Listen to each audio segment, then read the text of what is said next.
그럼 오늘 웨비나 본격적으로 소개해 드리도록 하겠습니다.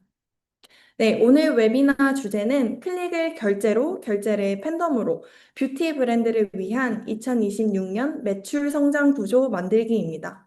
이번 웨비나에서 버즈빌은 인터랙션 광고를 활용한 올리브영 매출 증대 전략에 대해서 또 데이터라이즈에서는 뷰티 브랜드를 위한 CRM 마케팅 전략을 나눠보도록 하겠습니다. 네, 먼저 트렌드부터 살짝 짚어볼게요. 요즘 K-뷰티는 아마 여러 산업군 중에서도 가장 핫하고 잘 되고 있는 산업군이 아닐까 싶습니다. 국내는 물론이고요, 글로벌까지 영향력을 확대하고 있음을 체감하는 요즘인데요. 다만 장표에서 확인하실 수 있듯이 장업계가 어느 정도 성장 궤도에 올라오면서 성장세가 살짝은 둔화된 듯 보이고 있습니다. 그런데도 올리브영의 질주는 멈추지 않는 모습을 보이고 있어요. 이렇다 보니 뷰티 브랜드의 성공 방정식은 크게 두 가지로 귀결됩니다. 올리브영에서 잘 팔고 있거나 혹은 충성도 높은 팬덤을 확보했다던가. 결국 이 두 가지 중 하나는 해야 하는데 어떻게 하지? 라는 방법을 찾고 계실 것 같습니다. 그래서 오늘 웨비나를 신청해주신 분들 대부분이 이런 고민을 하고 계실 텐데요. 주로 우리 로아스 지금 잘 나오고 있는 걸까? 혹은 협력 광고가 요즘 핫하다는데 우리도 시작을 해야 할까? 아니면 해야 한다면 대체 어떤 매체로 집행을 해야 될까? 같은 고민이요. 오늘 짧은 시간이지만 이 다섯 가지 고민에 대한 방법론을 하나씩 풀어보도록 하겠습니다. 먼저 여러분, 지난 3월 올영 세일 잘 끝내셨나요? 매년 3개월을 주기로 4번씩 돌아오는 올영 세일이 사실 뷰티 브랜드가 가장 매출을 올릴 수 있는 기회잖아요. 그런데 이때는 광고 경쟁도 심할 뿐만 아니라 번들링, 할인, 콜라보 등 다양한 프로모션을 준비하시느라 더더욱이 정신이 없으실 것 같습니다. 물론 세일 시즌에 광고비를 더 많이 풀어서 구매를 이끌어내는 것도 좋은 방법이지만요. 사실 구매할 가능성이 높은, 우리 브랜드의 관심도가 높은 사람들에게 광고비를 쓰면서 구매를 유도하는 것이 훨씬 효과적입니다. 그래서 제가 오늘 드리고 싶은 말씀은요, 이런 잠재 고객을 데리고 오려면 전략적으로 트래픽을 모으고 그 트래픽에게 우리 브랜드를 제대로 보여주는 것, 이 두 가지에 집중을 하셔야 한다는 점입니다. 최근 광고비를 효율적으로 쓰는 게 중요해지면서 로아스가 가장 중요한 KPI가 되었는데요. 여기서 많은 분들이 놓치고 계신 게 하나 있습니다. 바로 트래픽입니다. 극단적인 예시를 한번 들어볼게요. 물론 인지도의 차이는 있었지만요. 올영 세일 때 광고를 처음 집행했던 브랜드의 로아스는 약 130%에 달했습니다. 물론 이 수치도 해당 브랜드 기준 굉장히 만족스러운 수치였어요. 그런데 반면 상시 캠페인을 집행을 하면서 데이터를 쌓아온 상위 뷰티 브랜드의 평균 로아스는요, 약 1300% 정도 되었습니다. 같은 광고지만 로아스가 10배 가까이 차이가 나는 건데요. 이처럼 세일 때만 광고를 켜시는 것, 근데 평소에 트래픽을 모은 후 광고를 집행하는 것이 이렇게나 큰 차이를 만들어낼 수 있습니다. 트래픽 다음으로 중요한 건 그래서 우리의 메시지를 어떻게 인지시킬까인 것 같아요. 사실 요즘 AI 기술을 통해서 초기인화된 광고를 노출은 할 수 있지만요. 그렇다고 모든 유저가 그 광고에 반응하는 건 아니거든요. 그래서 버즈빌은 유저가 직접 참여하면서 상호작용할 수 있는 인터랙션 광고를 최근에 선보였습니다. 유저가 참여해야 하는 뎁스는 조금 깊지만요. 그만큼 구매 전환에 훨씬 효과적인 상품이거든요. 그래서 오늘의 핵심 포인트를 다시 한번 정리를 해보자면 AI 기반의 타겟팅은 기본이고 어떻게 해야 우리가 원하는 트래픽을 잘 모을 수 있을까? 또 어떻게 보여줘야 우리가 원하는 액션을 잘 이끌어낼 수 있을까? 이 두 가지를 잘 믹스해서 우리만의 방법을 찾는 게 중요한 시점이라고 말씀드리고 싶습니다. 앞서 간략하게 말씀드린 것처럼 이런 전략과 액션도 브랜드 상황에 따라 모두 다르게 접근하는 것이 중요합니다. 이번 웨비나에서 사실 브랜드별 모든 케이스를 다룰 수는 없겠지만요. 버즈빌이 가진 광고 노하우를 기반으로 크게 세 가지 유형으로 나눠서 말씀드릴 수 있을 것 같습니다. 첫 번째는 새싹 브랜드입니다. 올리브영에 입점한 지 얼마 안 된 신의 인디 브랜드를 의미합니다. 두 번째는 레드오션 속에 있는 브랜드인데요. 최근 레티놀, PDRN, 어성초 등 성분 키워드 경쟁이 심화가 되고 있는데 광고비는 계속 올리는 상태인, 그런데 눈에 띄는 성과 변화는 없는 그런 브랜드를 의미합니다. 그리고 마지막은 1등 브랜드예요. 카테고리 1등을 해봤던 기존 팬덤이 확고한 그런 브랜드인데 더 높은 성장세를 이어가고자 하는 곳들입니다. 먼저 올리브영에 막 입점한 새싹 브랜드의 이야기를 해볼게요. 이 단계의 브랜드는 트래픽 캠페인을 활용해 접점을 만들어 가시는 게 중요합니다. 먼저 브랜드 인지도 자체를 높이고 트래픽 확보를 위한 캠페인을 추천을 드립니다. 이때 타겟팅은 완전히 풀어서 잠재 고객에게 도달하는 목적으로 운영을 하시면서 인지도를 쌓으시는 거고요. 이때 초성 퀴즈 등으로 브랜드 명보다는 고민과 공감을 얻는 메시지로 다가가는 전략이 유효합니다. 그리고 이때 퀴즈의 힌트는 상세 페이지에서 확인할 수 있도록 경험을 설계하는 거예요. 이런 플로우는 상품까지 함께 노출할 수 있기 때문에 인지도를 높이는 데 무척 효과적입니다. 그리고 이런 초기 트래픽 확보 캠페인은 올영 세일 6주에서 7주 전에 시작하시는 걸 권장드리고 있습니다. 그래서 초성 퀴즈 캠페인의 성공 사례를 하나 가지고 와봤는데요. 해당 사례의 경우엔 브랜드 명보단 컬렉션 네이밍을 각인시키기 위해 초성 퀴즈로 캠페인을 집행을 하셨고, 실제로 CTR이 약 75%에 달하는 성과를 얻을 수 있었습니다. 잠재 고객에게 폭발적으로 도달하면서 인지도까지 강화하는 데 성공한 케이스입니다. 두 번째 단계는 찜하기, 좋아요를 유도한 캠페인인데요. 이때는 액션형 상품을 활용하실 수 있는데 핵심 메시지는 참여감 혹은 혜택을 소구하는 점입니다. 이런 캠페인은 세일 4주에서 5주 전에 집행을 하시는 걸 권장을 드리고 있습니다. 세일 직전보다 한 발 더 빠른 시점에 좋아요를 쌓아두시는 것이 효과적이기 때문인데요. 보상을 지급하는 방식도 찜하기 완료 후 즉시 지급으로 설정을 하셔서 페이지 방문, 찜하기, 리워드 지급을 순서로 이탈 없이 행동을 끝까지 가지고 가시는 구조로 운영하시는 걸 추천드립니다. 실제 성공 사례로는요, 올리브영 좋아요 광고를 통해 클릭은 3만 건 이상, 실제 전환료는 약 5천 건 이상을 확보한 브랜드가 있었는데요. 이런 캠페인은 관심사 트래픽을 확보하는 것은 물론이고, 단기간 좋아요 획득을 통해 상품이 상위 노출되는 가능성까지 확보할 수 있었습니다. 세 번째 단계는 이벤트 참여를 통한 관심사 데이터를 확보하는 전략입니다. 좋아요와 같은 비교적 간단한 미션보다는요, 한 단계 더 깊이 있는 액션을 유도하는 캠페인인데요. 예를 들어서 피부 진단 혹은 샘플 증정 이벤트를 운영을 해보실 수 있습니다. 이런 캠페인에서 사실 중요한 건요, 참여자들에게 이벤트 진행을 목적으로 CRM 마케팅에 필요한 정보를 확보를 하시는 것에 있는데요. 그리고 세일 2주 전엔 이 이벤트를 종료를 하시고 수집된 데이터로 세일 기간에 리타게팅 캠페인으로 바로 연결하시는 걸 제안드리고 있습니다. 실제로 스킨케어 브랜드의 경우에는요, 이런 이벤트 참여 캠페인을 통해 2만 건 이상의 이벤트 참여 모수를 확보를 했고요. 이때 비교적 고관여 트래픽을 확보할 수 있었습니다. 그리고 이렇게 모은 트래픽은 올영 세일 기간에 버즈빌, 올리브영, 협력 광고를 집행하실 때 보다 시너지를 내실 수 있는데요. 버즈빌 트래픽 모수와 올리브영의 데이터 인사이트를 결합해서 구매할 가능성이 높은 고객에게 자동으로 타겟팅 되는 방식입니다. 새싹 브랜드의 경우에는 추천형 배너, OX 퀴즈, 쇼츠의 조합을 추천을 드리고 있습니다. 여러 인터랙션 광고 상품 중에서도 게이미피케이션 요소를 더한 OX 퀴즈, 그리고 주목도가 높은 쇼츠형을 활용해 후킹하는 전략이 유효하기 때문입니다. 근데 이런 생각 드실 것 같아요. 인터랙션 요소가 상대적으로 적은 배너형 광고가 이때 왜 필요하지? 라는 생각이 드실 것 같은데요.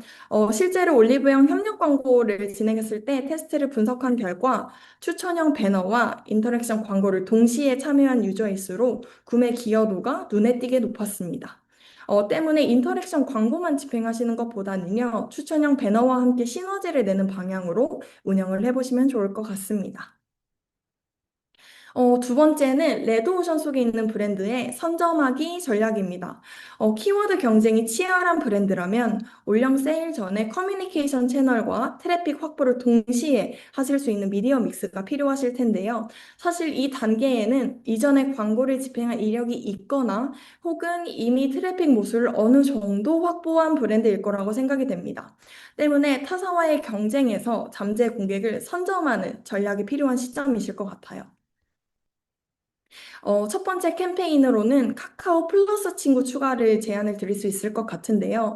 가장 긴밀하고 가깝게 소통할 수 있는 CRM 마케팅 채널을 확보를 하는 건데, 이때 단독 혜택 제공을 미끼로 고관여 잠재 고객을 획득하실 수 있다는 장점이 있습니다. 이런 캠페인은 사실 너무 일찍 시작하시는 것보다는요, 올영 세일 2주에서 3주 전에 집행을 하시는 게 효과적인데요. 아무래도 세일 직전에 풀친 추가를 유도하면 광고 경쟁이 심화되기 때문에 예산의 활용도가 떨어지실 수 있을 것 같아요. 그리고 세일 7일 전부터는 풀친 대상으로 콘텐츠를 계속 발송하시면서 구매까지 도달할 수 있도록 선호도를 만드는 채널로 활용하시는 게 유효합니다. 버즈빌 광고를 집행한 기초 브랜드의 경우는 약 5일 동안 해당 캠페인을 운영을 했었고 5천 건의 플러스 친구를 확보할 수 있었는데요. 단기간에 고관여 커뮤니케이션 채널을 확보한 사례로 꼽힙니다. 이 브랜드는 해당 고객들에게 한정해서 추가 베네핏을 제공하면서 잔존을 좀 길게 끌고 간 사례입니다. 두 번째 전략은 라이브 커머스입니다. 아마 경쟁이 치열한 브랜드라면 트래픽뿐만이 아니라 구매 전환도 많아야 상위권 랭킹 선점이 가능하실 텐데요. 어느 정도 인지도가 있는 상태이기 때문에 오특과 같은 기획전을 운영하실 때 해당 캠페인을 활용하시는 걸 추천을 드리고 있고요. 이때 메시지는 긴급성, 신뢰도, 그리고 독점력을 소구하는 방식으로 자주 있는 혜택은 아니지만 이번에 한번 사볼까? 라는 인식을 심어주는 게 중요합니다. 캠페인 운영 팁으로는요, 라이브 2시간 전부터 지면 상단 노출로 유입을 선점을 하는 거고요. 그리고 라방이 시작된 후에는 시청 10초, 20초, 30초 단계별로 포인트를 지급을 하면서 시청 지속 시간을 확보하는 게 핵심입니다. 실제로 버즈빌 라이브 커머스 상품의 경우에는 예산만큼 유니크 클릭을 보장을 하고 있기 때문에 원하시는 만큼의 유니크 트래픽을 확보하실 수 있다는 장점이 있습니다. 2단계 브랜드에게는 협력 광고 조합 추천을 추천형 배너와 AI 리뷰픽으로 추천을 드리고 있어요. 실제 캠페인 사례를 확인을 해보면 노출형과 라이브 커머스로 트래픽을 주기적으로 모았던 브랜드가 협력 광고를 집행했을 때 장바구니에서 구매까지 전환하는 비율이 약 30%에 달했습니다. 일별 로아스는 최대 920% 정도나 되었어요. 이때 로아스가 가장 높았던 인터랙션 광고 조합이 추천형 배너와 AI 리뷰픽이었습니다. 실제로도 레드오션 브랜드에게 리뷰는 정말 큰 무기가 될 수 있습니다. 협력 광고 데이터를 기반으로 인사이트를 분석을 해보았는데요. 브랜드 메시지가 강력한 브랜드의 경우에 리뷰 강조형을 통해서 구매하는 비율이 가장 높았습니다. 특히 고관여 유저의 구매 전환율이 저관여 유저 대비 4.2배나 높았어요. 이런 결과는 리뷰형 소재가 유저의 최종 구매를 결정을 하는데 좋은 역할을 한다고 해석해 보실 수 있을 것 같습니다. 마지막은 1등 브랜드의 트래픽 확보 전략입니다. 사실 이 경우에는 워낙 많은 모수를 가지고 계실 것 같아요. 때문에 판을 키우는 목적으로 유효한 메시지, 콘텐츠, 키워드를 찾으시는 게 핵심입니다. 2단계 브랜드는 프로모션이나 기획전을 굉장히 자주 운영을 하고 계실 거라고 생각이 돼요. 때문에 노출형 상품을 활용해서 타겟팅을 보다 넓게 풀어버리고 브랜드가 기존에 닿지 못했던 잠재 고객을 만나서 새로운 데이터를 확보하시는 게 중요합니다. 이때 소재는 시간 제한과 올영 한정 키워드를 조합을 하신다던가 혹은 리뷰나 평점과 같은 신뢰도 지표와 프로모션을 결합을 하실 때 높은 반응률을 기대해 보실 수 있습니다. 프로모션과 같은 구매 기여도가 큰 캠페인에 반응한 잠재 고객은 세일 기간에 리타게팅 못으로도 활용을 하실 수가 있고요. 혹은 버즈빌의 GMV 맥시마이저와 같은 기술과 결합해서 구매할 가능성이 높은 고객을 발굴하는 데에도 활용을 하실 수 있습니다.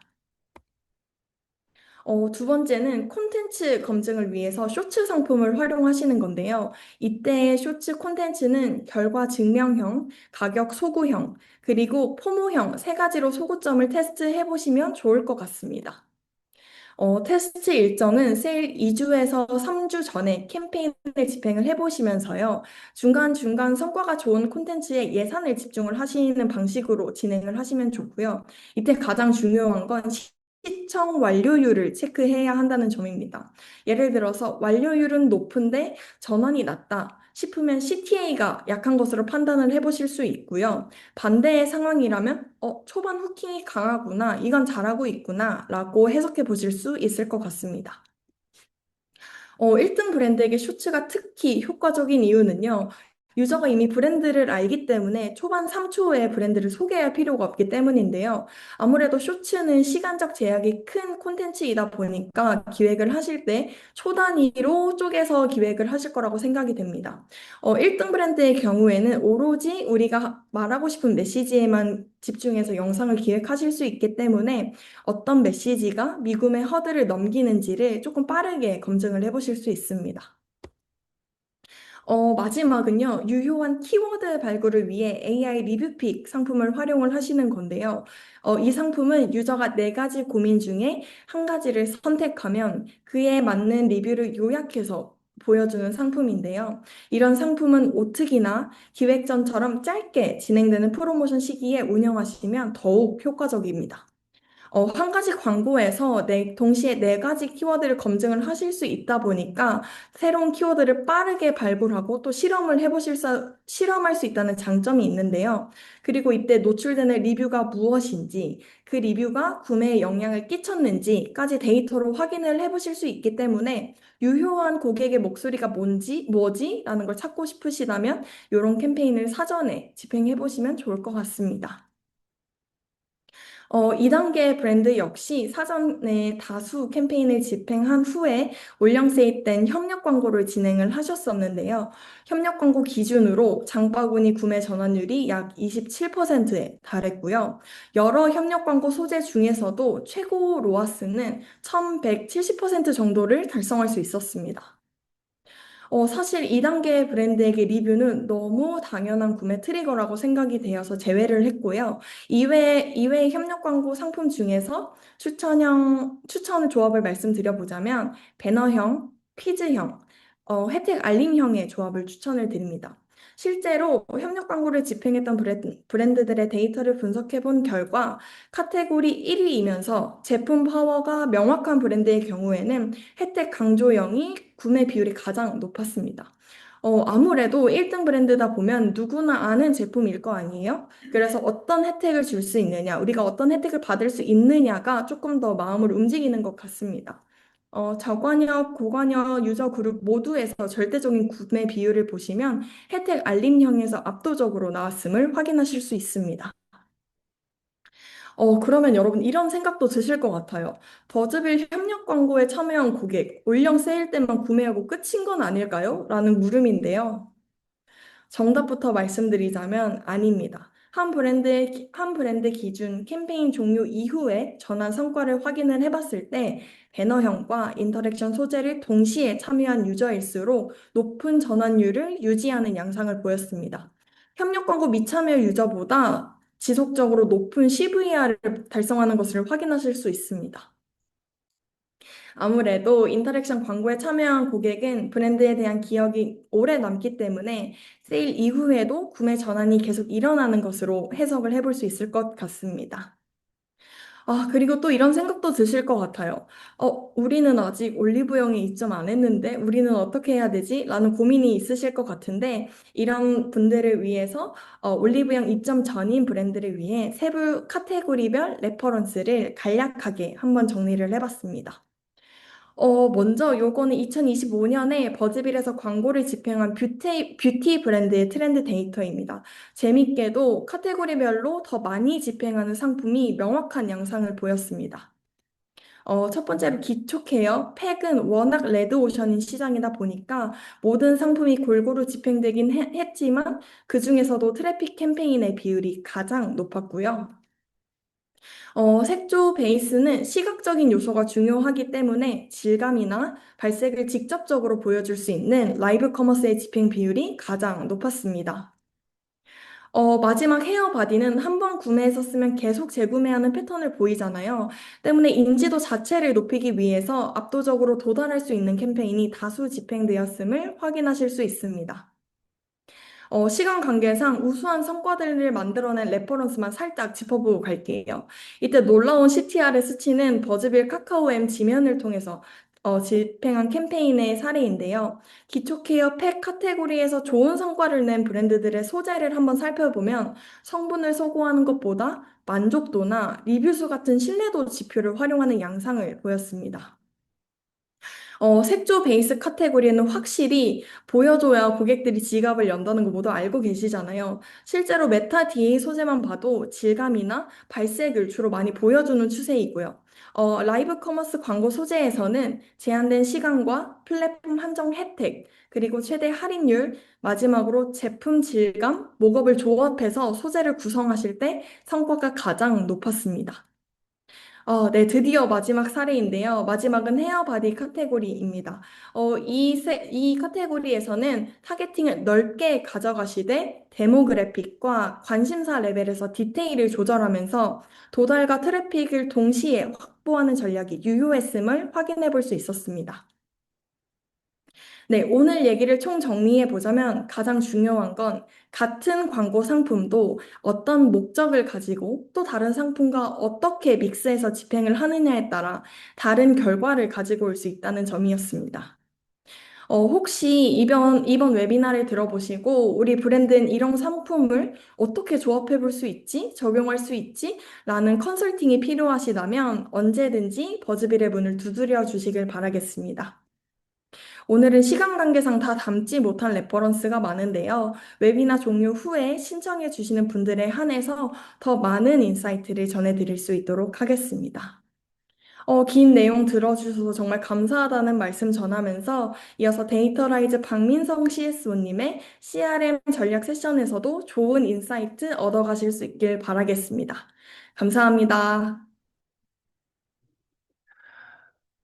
네, 안녕하십니까. 데이터라이즈 박민성 CSO입니다. 앞에 너무 좋은 세션 잘 들었고요. 저도 뷰티 시장에 대한 이해도가 덕분에 많이 높아진 것 같습니다.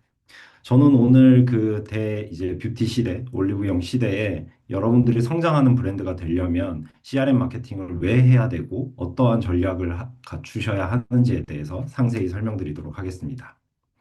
크게 네 가지 꼭지로 이야기를 전달드리겠습니다. 현재 왜 뷰티 시장에서 재구매가 어려운지, 그리고 두 번째는 그래서 우리는 어떻게 해야 하는지, 그리고 그 어떻게 해야 한다라는 결론을 실전 사례와 데이터로 한 번 더 상세히 설명을 드리고, 그래서 오늘 이 웨비나가 끝나자마자 돌아가셔서 당장 무엇부터 시작하셔야 하는지 이렇게 네 가지로 나눠서 이야기를 전달드리도록 하겠습니다.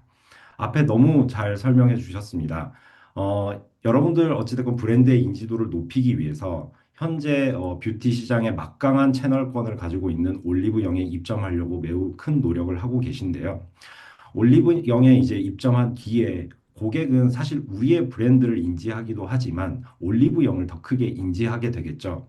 그래서 그 앞에서 설명해 주셨던 대로 이제 인터랙션 광고나 이런 걸 통해서 트래픽을 확보하고 올리브영 세일을 통해서 브랜드 인지도를 넓히더라도 결국에 그 고객들이 우리 브랜드의 팬덤이 되게끔 하는 것이 무엇보다 중요합니다. 그렇게 팬덤을 형성해서 그들이 우리의 자사몰로 들어오게 하고 우리의 자사몰에서 우리의 회원이 되도록 만들어야 진정 우리가 타겟팅을 할 수 있는 우리의 고객이 되는 거거든요. 그래서 올리브영 입점 그리고 인터랙션 광고를 통해서 이런 팬덤들을 형성하시고 난 뒤에 반드시 자사몰로의 유도 그리고 아까 언급해 주셨듯이 자사몰이 당장 어렵다면 카카오톡 채널 친구라도 맺게끔 해서 우리가 터치할 수 있는 하나의 포인트를 계속해서 넓혀 나가시는 게 무엇보다 중요합니다. 그 뒤에는 당연하게도 자사몰에서 고객의 행동 데이터와 그리고 각종 구매 데이터, 장바구니 데이터를 전부 수집을 해서 그 고객들 한 명 한 명의 행동을 기반으로 대상자들을 나누고 그걸 세그먼트라고 하죠. 그리고 그들에게 개인화된 소재 문구로 메시지를 전달을 했을 때 전체적인 재구매율도 높아지고 고객 한 명 한 명의 LTV도 상승할 수 있게 됩니다. 현재 그 데리고 온 고객들 기준으로 뷰티 고객들의 그 데이터를 분석을 해보면 전반적으로 재구매율이 23% 정도 됩니다. 즉 자사몰에 들어와서 제품을 구매했다고 하더라도 그 고객들 중에 8명은 완전히 이탈하고 다시 돌아오지 않는 거죠. 이럴 때 CRM이라는 채널이 같이 믹스돼서 준비가 되어야 저 8명 중에 단 2명이라도, 단 3명이라도 마음 같아서는 8명을 전부 다 데리고 와서 우리의 매출을 더 성장시킬 수 있을 겁니다. 뷰티 재구매 데이터는 앞서 말씀드렸다시피 23% 정도 되고 그리고 실제 신규 고객 획득 비용이 기존 자사몰 구매 고객 대비 5배 정도 비싼 상황이고요. 그리고 전반적으로 자사몰에서의 재구매 고객의 21%가 무려 전체 매출의 44%의 비중을 차지하고 있습니다. 즉, 한 번이라도 돌아와서 다시 재구매를 했을 때 더 많은 금액을 지불해서 우리 브랜드의 매출 성장에 기여를 한다는 의미입니다. 그런 만큼 재구매 이 주기의 패턴과 패턴을 갖춰야만 더 큰 성장을 우리는 기대할 수 있겠죠. 그런데 올리브영이라는 그 채널이 정말 막강한 채널인 거는 사실이지만 저는 좀 구조적인 딜레마가 있다고 봅니다. 특히 앞서 설명해 주셨던 대로 이 그 전체적인 뷰티 시장이 함께 성장하면서 올리브영이 같이 성장한다면 사실 큰 문제가 없습니다. 왜냐하면 플랫폼에 공급자가 되는 여러분들, 뷰티 브랜드들도 함께 성장하고 있다는 의미일 테니까요. 그런데 지금 현재 이커머스 시장을 보더라도 이커머스 시장 자체의 성장세가 지금 주춤하고 있거든요. 그런데 여전히 쿠팡이라는 플랫폼은 계속해서 성장을 하고 있습니다. 그리고 네이버 쇼핑도 마찬가지고요. 그 기간이 1년, 2년 좀 더 진행되면 결국 전체 시장에 나눠 먹을 파이가 점점 적어지게 될 것이고 그러면 플랫폼은 점점 자신들의 성장을 위해서 입점 수수료나 광고 수수료를 앞으로 높일 수밖에 없게 됩니다. 그렇기 때문에 우리는 이 구조적인 상황들이 만일 뷰티 시장이 지금의 이 잠깐 꺾인 정체가 계속해서 유지가 되고 있다면 주의하셔야 됩니다. 이제 올리브영에 입점을 하는 것뿐만 아니라 자산물을 구축해서 이 브랜드 인지도를 넓히는 이 사업적 다각화를 갖추지 않으면 어느 순간은 계속해서 올리브영 플랫폼에 종속되게 돼버리고 그 종속된 상태에서 입점비만 계속 커져서 전체적인 수익률이 낮아지는 상태가 되겠죠. 특히나 리스닝 마인드에서 2025년에 냈던 자료들을 살펴보게 되면 올리브영을 무려 월에 675만 번 검색하게 되는데 그 검색의 상위 키워드가 대부분 브랜드명이 아닙니다. 세일, 기간, 쿠폰입니다. 그리고 올리브영에서 발표해 준 내용들을 살펴보게 되면 매년 1위 브랜드가 바뀌게 됩니다.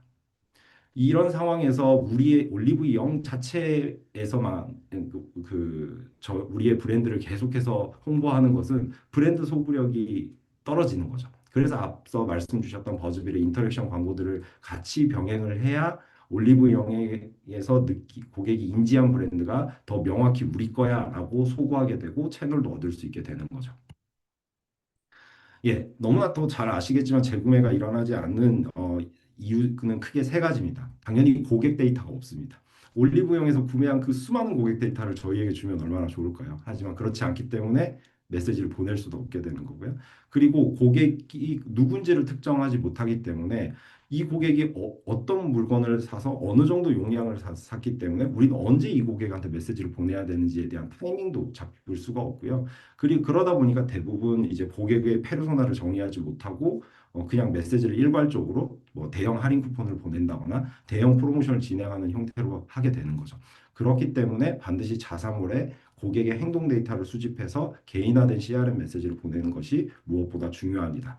네. 그래서 현재 CRM의 흐름은 메시지 발송 도구가 아니라 이 고객의 모든 행동을 기반으로 고객의 구매 여정을 설계하고 그 구매 여정에 맞게 고객에게 우리 브랜드를 계속해서 홍보하는 채널 수단 이렇게 생각하시면 좋고요.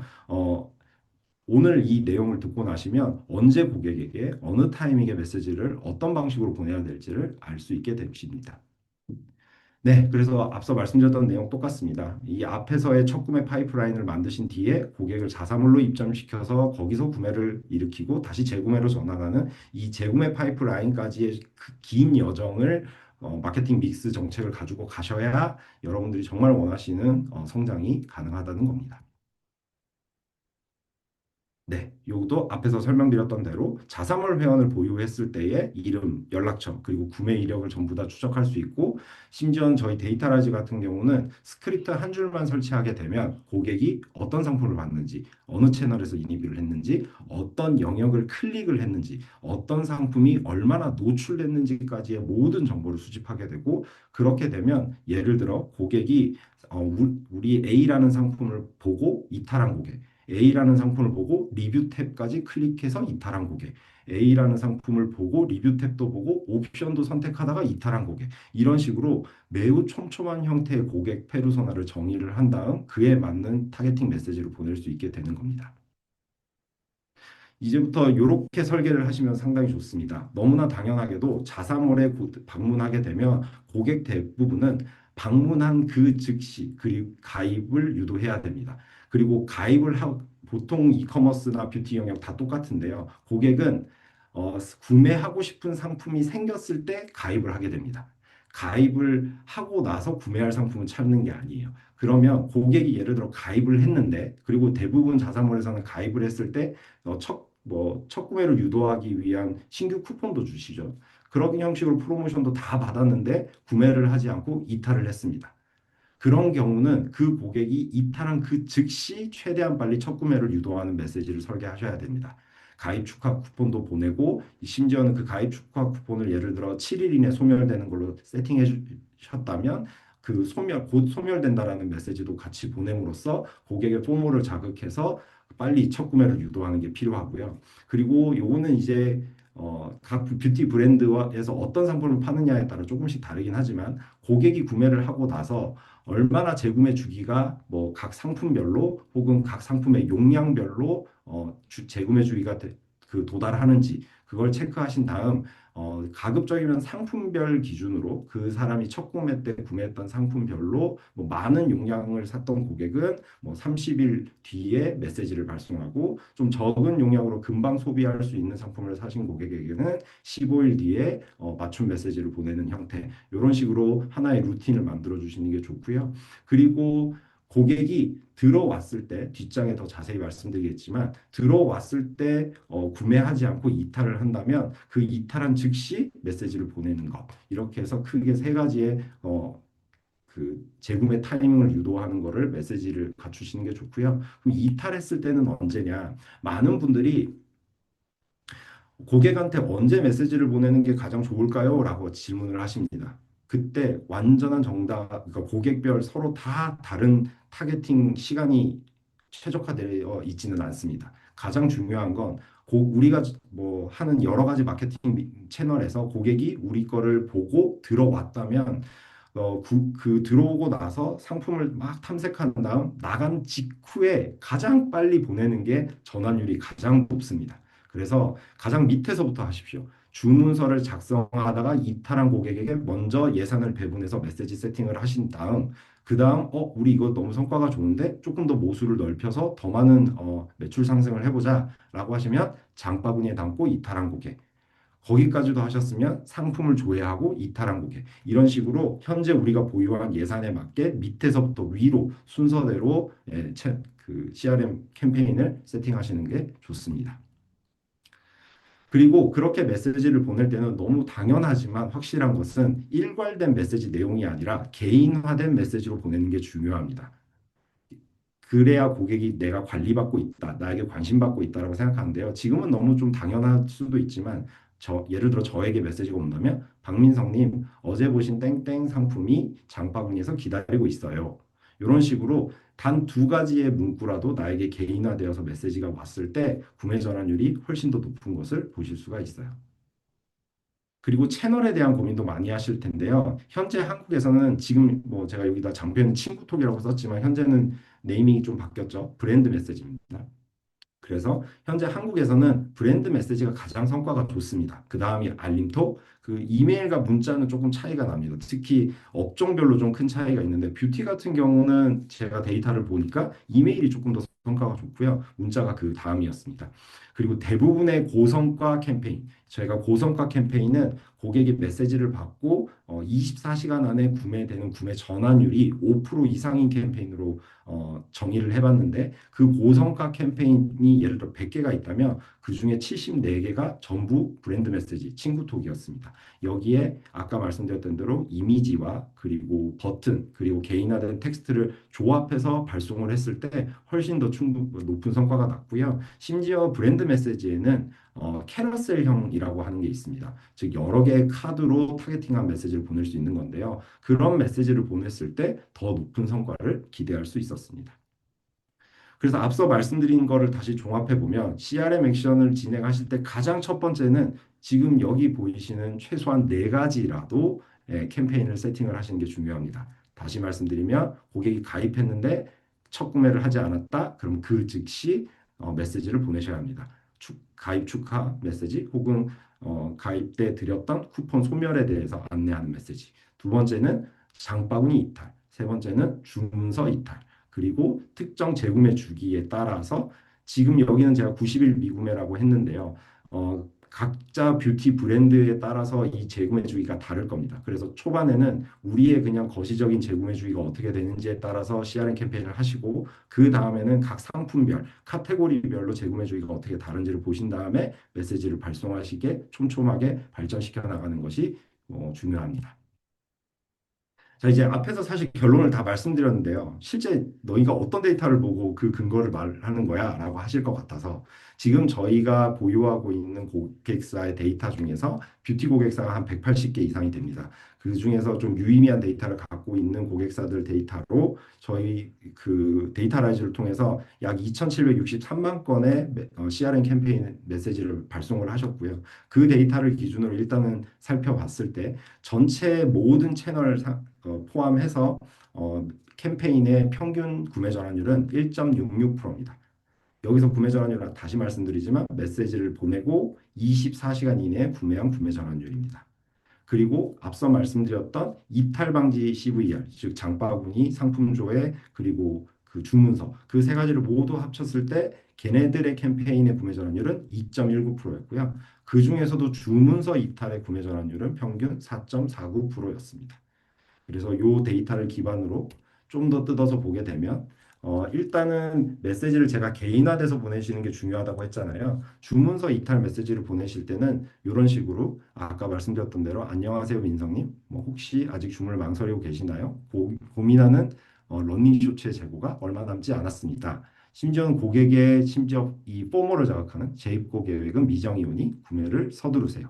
이런 식으로 메시지를 보냈을 때 무려 25.6%의 구매 전환율을 보이는 캠페인도 있었습니다. 네. 그래서 앞에 말씀드렸던 내용을 다시 문구에 대해서 좀 구조를 말씀드려 보면 첫 번째 이름을 명시적으로 호출한다. 그래서 당신의 이름을 얘기해주고 그리고 망설임을 고 있다라는 것도 내가 알고 있다라는 걸로 이야기해 준 다음 여기서는 조금 더 포멀을 자극하는 건데 지금 얼마 남지 않았다라고 해서 보통 이 심리학적으로 손실 회피를 사람들은 훨씬 더 두려워하거든요. 그런 문구를 좀 자극해 주시면 좋고 그리고 재입국 계획이 미정이다라는 형식으로 이제 긴박함을 유도하는 형태로 세팅을 했을 때 구매 전환율이 제일 잘 나오는 케이스가 있었다는 거고요. 그리고 장바구니 이탈 관련돼서도 무려 24.4%의 구매 전환이 나왔던 캠페인 같은 경우는 실제로 고객이 장바구니에 상품을 담았습니다. 담았을 때 가격이 예를 들어 35,000원이었어요. 그런데 여러분들이 특별히 할인을 함으로써 18,000원으로 내린 거죠. 하지만 여러분들이 그 사실을 알려주지 않으면 고객은 자기가 관심 가지고 장바구니에 담은 상품이 할인 중인지를 모릅니다. 그래서 이런 형식으로 현재 얼마에 판매하던 상품이 이제 18,000원으로 할인되었고 심지어 지금 그 상품을 이렇게 많은 고객들이 장바구니에 담거나 보고 있으니까 빨리 들어오셔서 구매를 하셨으면 좋겠습니다. 라고 개인화된 메시지를 보내는 형태입니다. 그래서 이런 방식으로 문구도 세팅해 보시면 좋을 것 같고요. 첫 구매 후에 7일 안에 어떻게든 구매를 시키게 하기 위해서 쓰는 문구도 예시로 보시게 되면 네, 이런 식입니다. 네. 아마 여러분들도 다른 브랜드들의 이 카카오톡 채널 친구를 다 맺고 있기 때문에 이런 문구들 많이 보셨을 거예요. 그래서 지금 이런 식으로 예시도 보시게 되면 구매 전환율이 한 13.2% 나오는 아주 좋은 캠페인의 예시입니다.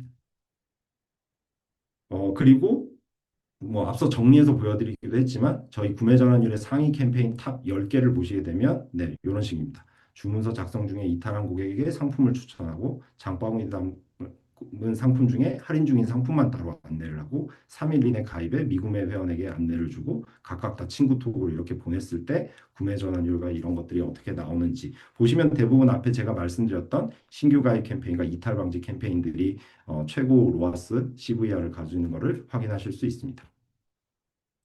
네, 그리고 이러한 모든 것, 아까 말씀드린 고성과 캠페인들, 5% 이상의 구매 전환율을 가지는 캠페인들의 문구를 쭉 보게 되면 너무나 당연하게도 쿠폰이 언급되는 것이 구매 전환율은 당연히 높죠. 아까 버즈빌 사례에서도 말씀하셨지만 그 혜택을 직접적으로 언급해주고 제공을 해줬을 때 당연하게 좋고요. 그리고 장바구니, 할인, 그리고 망설, 재고, 지금, 서두르세요, 소멸 이런 단어들의 키워드들을 썼을 때 더 큰 캠페인의 성과가 난다라는 것도 다시 한번 강조드리겠습니다. 그래서 이제 거의 끝으로 왔는데요. 오늘 웨비나를 나가시면 바로 해야만 하는 거는 네, 첫 번째로 아까 말씀드렸다시피 인터랙션 광고나 이런 걸 통해서 자사몰의 유입 경로를 빨리 만드셔야 합니다. 그리고 그렇게 자사몰로 들어온 고객을 어떻게든 회원가입을 시키거나 카카오톡 채널 친구라도 맺게 하십시오.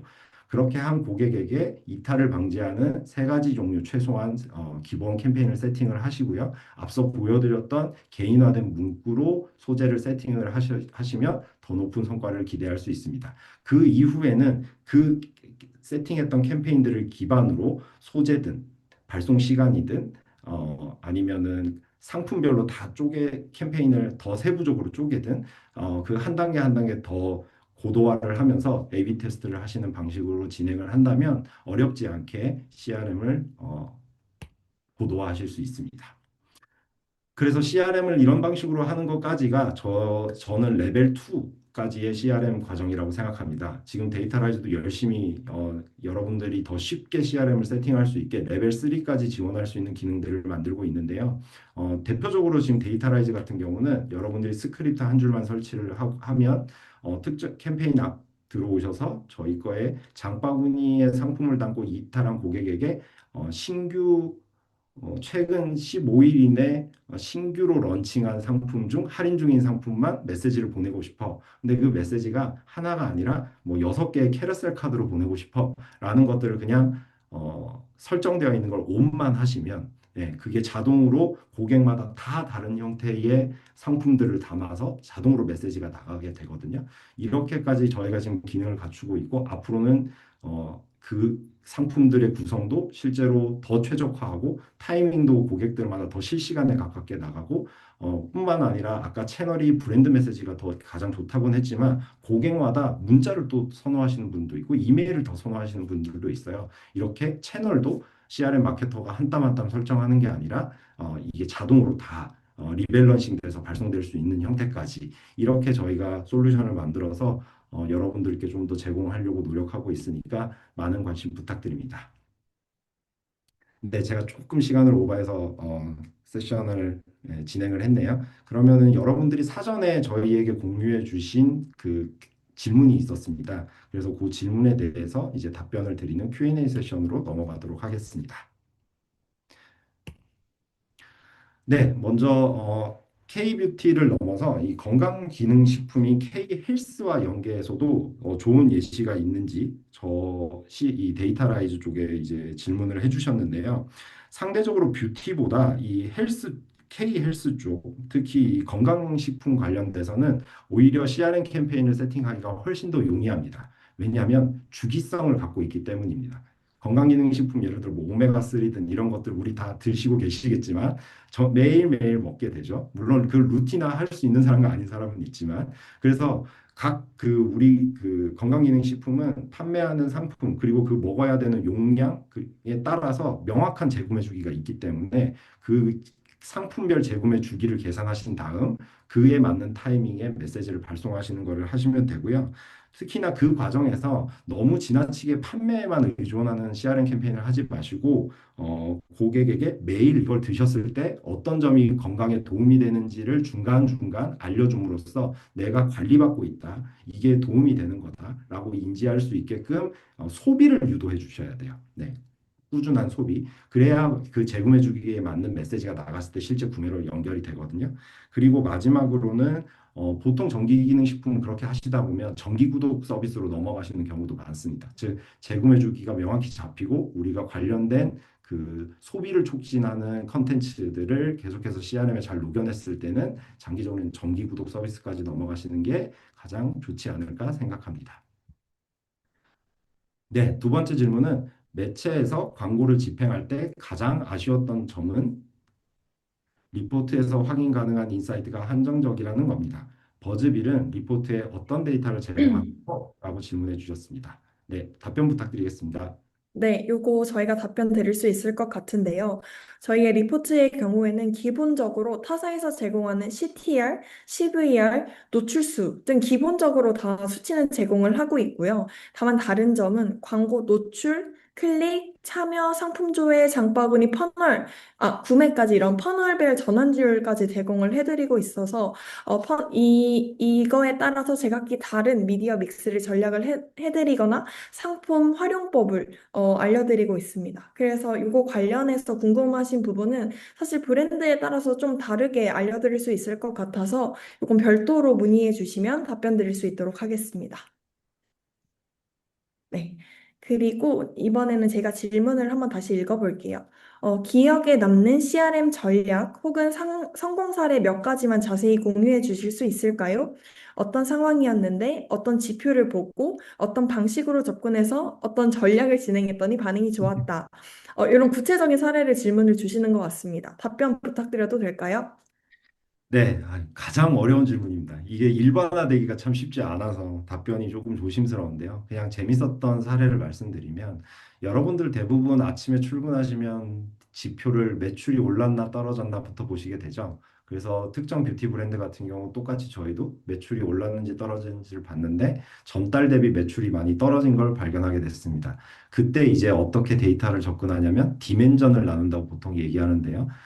예를 들어 유입 채널별로 얼마나 기여했는지를 나눠본다거나 뭐 아니면은 그 신규 고객, 재방 고객 이렇게 나눠본다거나 하는데 그때 저희가 선택했던 디멘전은 그 첫 구매자, 재구매자 이런 식으로 매출 비중이 어떻게 변화되는지를 살펴봤더니 재구매자 비중의 매출 기여가 확연히 떨어졌더라고요.